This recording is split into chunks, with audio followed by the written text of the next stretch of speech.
मेरे दिल दी ये धड़कन दा सहारा रब रहमान अल्लाह। मेरे दिल दी ये धड़कन दा सहारा रब रहमान अल्लाह। ताही ता मैनू हर कह तो है प्यारा रब रहमान अल्लाह।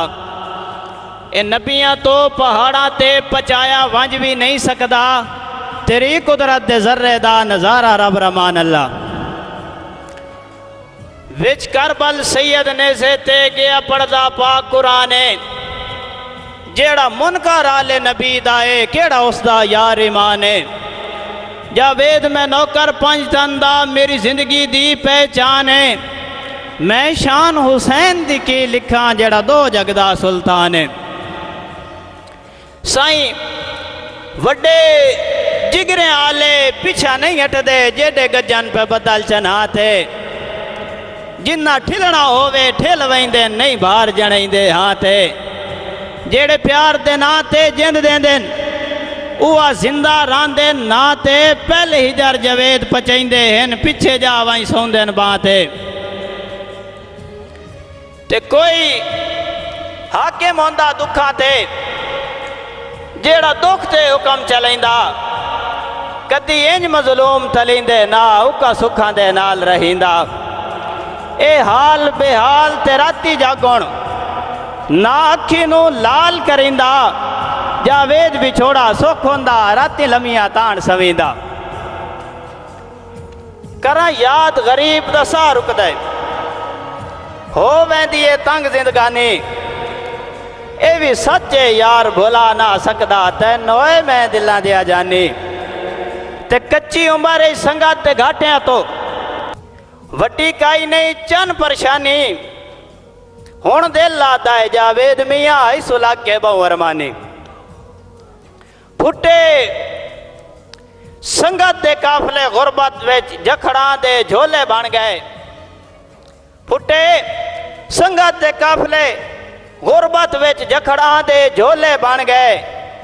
रुस्तम जाया साहब जदा सिर जावेद गरीबी आईए उदा नीयत च रोले बन गए। बाबर कंबर साहब जिमें जिमें किसी उचियां जाई तकियां जरदार दे टोले बन गए।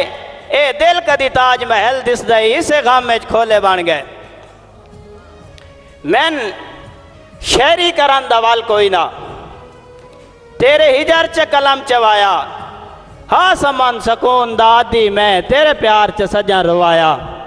ते तेरी दीद दी खातिर कसम खुदा दी हर दर नू मैं खड़काया। हिक्का मना के बस जावेद मियाँ अल्लाह वत नहीं सजन मिलाया। मेरा ना जावेद ते शहरी काम में सुबह शाम मैं अपने गम लिखदा। कदी इंज मैं गम में गम लिखदा, सारा साड़ के अपना चम लिखदा। उथे आन के कलम में रुक वेंदी, जदा उसनू यार सनम लिखदा। कदी लिखदा हस खुशहालियां मैं हुण सज्जण दे सिर्फ सितम लिखदा। ते जदा लिखदा हाँ तां पुछदे हन क्यों कलम जवेद तू चाहिए। इस काम में कमलिया रोल मरसे वदा जिंदगी दा ते लाइए। ते कदी कदी तां नबज भी रुक वेंदी, कीती किसे नो प्यार ते शाइए। एक गल दस जदन दा छट गया ही कदी वातो शक्ल विखाइए। मैं आदा मैन अजानो मंजर याद आंदा है, इंजे बारिश मस्त हवा आई। दे ढल गया शाम करीब हो गई, मेरे मुंह ते फकत दुआ आई। उस यकदम साज मुका छोड़ी लगी उदण दी जिंदगी ढाई। ताई अज जावेद में शहर सदई ना भला मैन कोई लिखण दा चाही। आखिरी शेर मेरे उस्ताद मोहतरम जनाब मलक असमत राल साहब वहाँ बचरा फखरे मियाँ वाली कि ओ रात याद ही नहीं मेरे सीने ते तै जोरी जोर ते सवना। मैं सा चा डकना दिल ना धड़के औखा होंदा है शोर ते सवना। अली अफजल गोंदल साहब वत निंदर दे विच सिर चा गिनना। रख बां कमजोर ते सवना, एक दण दा असमत शौक लगे वंज हाँ कह और ते सवना।